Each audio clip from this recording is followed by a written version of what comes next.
गोपाल यादव जी, माननीय प्रोफेसर राम गोपाल यादव।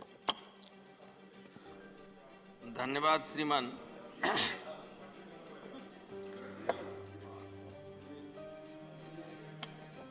श्रीमान, मैं कोई अर्थशास्त्री नहीं हूं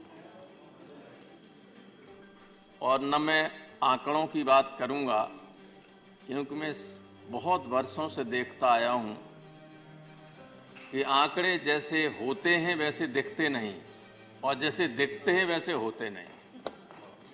इसलिए मैं उन पर जाना ही नहीं चाहूंगा और न मैं यहाँ आलोचना करने के लिए खड़ा हुआ हूँ। और मैं नहीं समझता हूँ कि कोई यहाँ बजट का विरोध इस जो आ रही डिमांड्स हैं, सप्लीमेंट्री डिमांड्स का वो विरोध कर रहा है। लोग अपना सजेशन दे रहे हैं या अपनी बात कह रहे हैं। विरोध की बात नहीं, जैसे जैन साहब कह रहे थे कि विरोध कर रहे हैं। विरोध कौन कर रहा है? अच्छा, विरोध पूरी राज्यसभा भी करे तो क्या फर्क पड़ता है? अगर पूरी राज्यसभा इसका कहे कि हम नहीं स्वीकार करते 14 दिन बाद, तब भी वो जैसा लोग सवाल किया मान लिया जाएगा, तो विरोध यहाँ कौन कर रहा है? केवल अपनी बात कह रहा है, सजेशन दे। मैं तो कुछ सजेशन ही इसलिए देना चाहूंगा कि जब आप स्वीकार करते हैं पैसा खर्च करने के लिए, तो उसकी प्राथमिकताओं को, प्रायोरिटी जो हैं, उनको बहुत सोच समझ के तय करना चाहिए।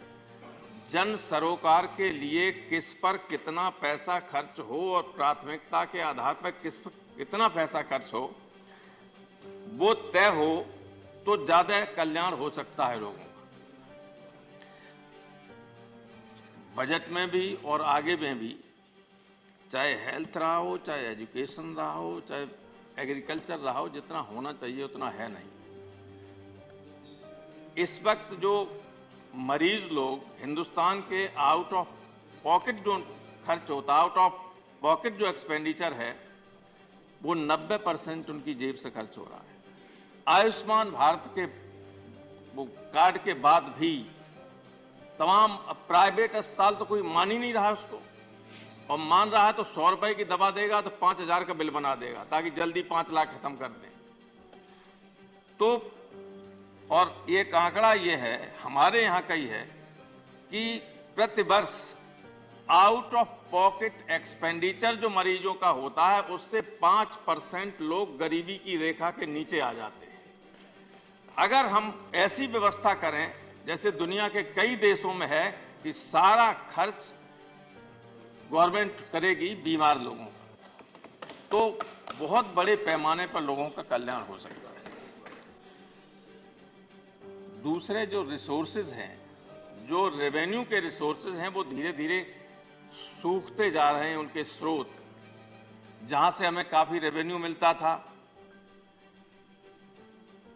जहां से लोगों को रोजगार बहुत मिलता था, वो सब लगभग बेचने के कगार पे है। सबसे ज्यादा रोजी रोटी मिलती थी, लोगों को रोजगार मिलता था रेलवे से। हिंदुस्तान की सबसे बड़ी एक ये संस्थान है। बड़े पैमाने पर रोजगार सिविल एविएशन भी देता था, बड़े पैमाने पर और कई ऐसे जो हैं, LIC है, जैसे LIC से लाखों लोगों को रोजी रोटी मिलती थी। कहीं डेवलपमेंट अफसर हैं, कहीं कुछ हैं, कहीं, और गवर्नमेंट इतना लाभ में कि गवर्नमेंट लाखों करोड़ रुपया उससे लेती है कर्ज और विकास के काम में लगाती। तो ये सारी चीजें हो रही हैं, ये गलत हो रही हैं जाने अनजाने, और उससे बहुत नुकसान हो रहा है। एक बात मैं ये कहना चाहूंगा कि जहां तक बेरोजगारी का सवाल है, जो रोजगार देने वाले वो तो आप बेचे दे रहे हैं, और बिना पढ़े लिखे सामान्य व्यक्तियों को बड़े पैमाने पर रोजी रोटी देने के काम करती थी। जो हर गांव में आपने देखा कुछ दुकानें हुआ करती थी रिटेल।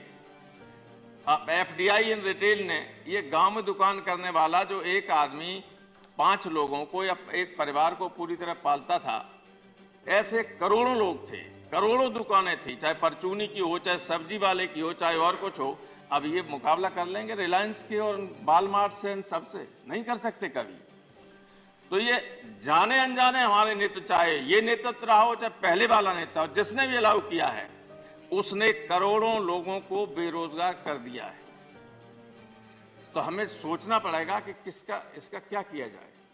कैसे दें लोगों को रोजगार। दूसरे, कुछ पैसा जैसे सेंट्रल गवर्नमेंट पैसा देती है, राज्यों में जो बच्चे शेड्यूल कास्ट, शेड्यूल ट्राइब और ओबीसी के हैं उनको स्कॉलरशिप पढ़ने वाले बच्चों को दिया करती। अब वो पैसे ही नहीं जाता, इतना कम जाता है कि एससी एसटी के लड़कों को भी पूरा नहीं मिल पाता है, ओबीसी वालों को तो लगभग मिलना ही बंद हो गया है। हमारे जैसे लोग गरीबी में जब पढ़े तो केवल स्कॉलरशिप से ही एमएससी कर लिया। ये इतना महत्वपूर्ण फैक्टर है।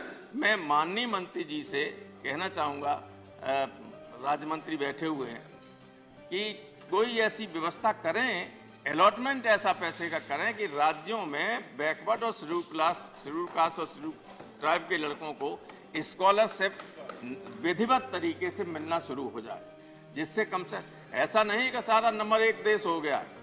अगर नंबर 1 हो गया है तो मैं वित्त मंत्री से अनुरोध करना चाहूंगा कि नीचे के 30% आबादी की पर कैपिटा इनकम अलग से बताएं और उससे ऊपर के 30% की अलग बनाएं, और 10% ऊपर के जो लोग हैं उनकी पर कैपिटा इनकम हिंदुस्तान में क्या है ये बताएं, तो मालूम पड़ जाएगा कि कितने लोग हिंदुस्तान में गरीब हैं, कितने भुखमरी के कगार पे हैं। इसलिए मैं जो अभी अनिल जैन साहब कह रहे थे उनको प्रसन्न करने के लिए मैं भी कह सकता हूं कि हम दुनिया में नंबर 1, हम विश्व गुरु तो हैं ही, अर्थव्यवस्था में भी नंबर 1 हो गए, हर तरह से नंबर 1 हो गए, G20 के भी सिरमौर हो गए। G20 है क्या? कई बार ऐसे आजकल देख रहे होंगे आप कि तमाम लोग नई पॉलिटिकल पार्टी बना लेते हैं और राष्ट्रीय अध्यक्ष बन जाते हैं। तो इस तरह से G20 की जो दुनिया में बहुत देश हैं, बड़े कुछ संपन्न देश हैं, कोई गरीब देश भी हैं।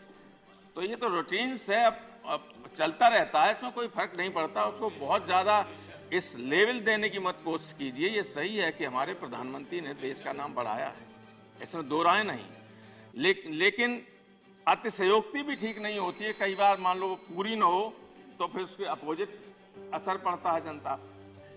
तो मैं सिर्फ 1-2 सुझाव थे, टाइम है नहीं तो मैं क्या बोलूं इस पे। और मैंने पहले ही कहा कि आंकड़े जैसे दिखते हैं वैसे होते नहीं हैं। अब 2 दिन पहले कहा गया कि निम्न स्तर पर इन्फ्लेशन, और सब्जी लेने गए तो पूछा, बोले कल इस भाव था, थोड़ा 1 रुपया बढ़ गया। इन्फ्लेशन कम हो गया, सब्जी का दाम बढ़ गया। ऐसा कहीं होता है? व्यवहार में बिल्कुल डिफरेंट है। मोदी जी किसी आजादपुर मंडी में भी चले जाइए तब भी भाव कम नहीं हुआ। अब आलू खुद के किसानों को आने लगेगा तो थोड़ा आलू सस्ता हो जाएगा। Thank you sir. धन्यवाद डॉक्टर साहब। माननीय डॉक्टर राधा मोहन दास,